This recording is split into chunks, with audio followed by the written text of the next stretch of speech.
And then they had a 6-man tag. What's nothing? Let's continue. Then there was a 6-man tag. 6-man tag. Dick the Boozer with Claudio and Danny Garcia against Samoa Joe and Hobbs, and Hangman Adam Page was replacing the injured Shapoopy.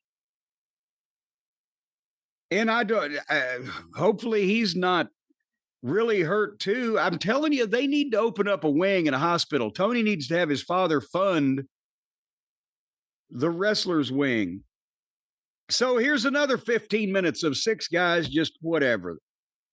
And then everybody except Paige and Claudio just took bumps and rolled out of the ring and laid there dead.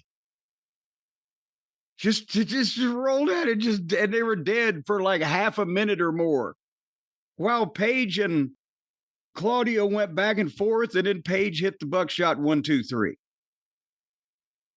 So boom, but then Paige hands Hobbs. Hobbs is a 6-man champion, and Joe's 6-man champion, and Paige is the world champion. So Paige hands Hobbs his belt, and then goes to hand Joe his, but he kind of sticks it in his chest and lets it go, and Joe drops it or doesn't have it. It falls. And then Paige picks up his belt and stagily turns to the handheld camera to make sure he's turned his back on Joe, while Joe in the background is going, "Did you see what he did to me? What the fuck? Who the fuck do you think you're talking to?" And then he gets in an argument with Paige, and the announcers, for one thing, noticed instantly, too quickly, because they were reading their notes. Oh, fucking Joe's pissed because he dropped the belt. They didn't even take time to go, wait a minute, there seems to be something happening. But then as they're arguing, Joe and Paige, 10 security guys just run into the ring for an argument. Can there be any consistency? Brian, how many times have we seen attempted hatchet murders that just went on forever? But these guys are fucking up in each other's face, cussing each other out. Oh, shit, send the troops. And it was that bad security indie guy acting, putting your hands out. No. And then turning around to the other guy. No. What exactly? No. Nobody can do it fake like you do. I don't know what kind of security tactic that would be to stop anyone from doing anything. It just halt. I'm holding up my hands here. Freeze, immobilize yourself. Guys, you missed the Omega assault. You better not miss this one. Go. So then Joe is saying, you never beat me for the title. And God, at this point, it'd be wonderful if Samoa Joe was the AEW World Champion. And he shoves Paige, and they have a pull apart. And as Hobbs is trying to take Joe out, like, come on, big man, come on. I swear to God, Joe screamed, "I'll fuck your ass." And it made TV because a lot of shit was getting bleeped. But if it wasn't, "I'll fuck your ass," I don't know what it was. And they need heels. Samoa Joe would be great. He is great as a heel. He's a great promo. He's a fucking believable badass guy. He would certainly be better than what they got now, which is Adam Page as a world champion. But isn't this awful sudden?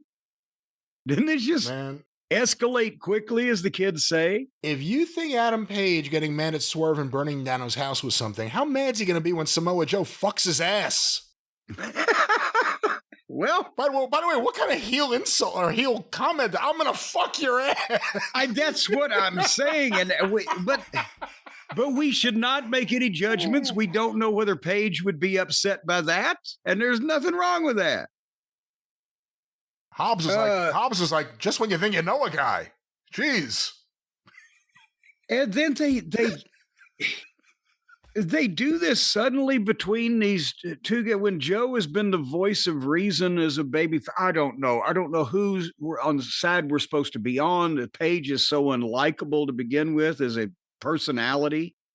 And then he was in the back after the break, cutting a promo on Joe, saying, "Yeah, I'm confused." So are we, pal. But if Joe wants a title shot, he's going to get it at Wrestle Dream.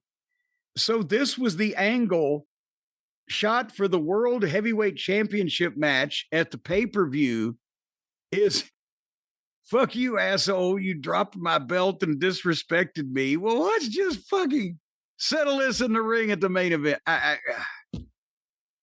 Long-term storytelling. Is he making this shit up as they're going along, Brian?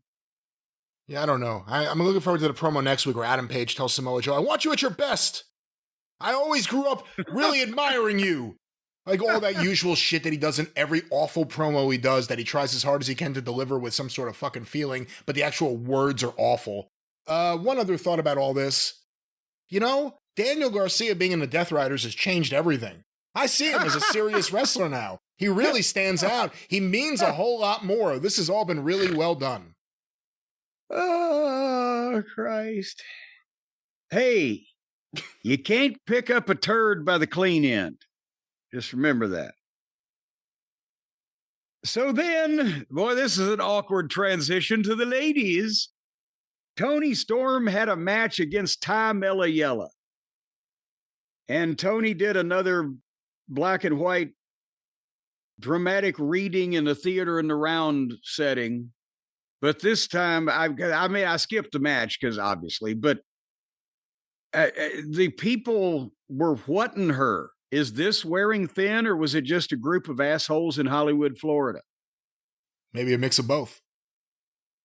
There is a high demographic of the assholish contingent in that part of the country. You know, but the other thing is, and AEW fans typically have really been behind the Toni Storm gimmick, which is as gimmicky as it gets. But you would almost have to think that at certain points, some fans will run out of patience with this and think, okay, it was cute for a few minutes. Now it's not. I don't know if that's what this is. I don't know what outfit she was wearing. I don't know what the hell any of this was. It was nice to see Anna Jay.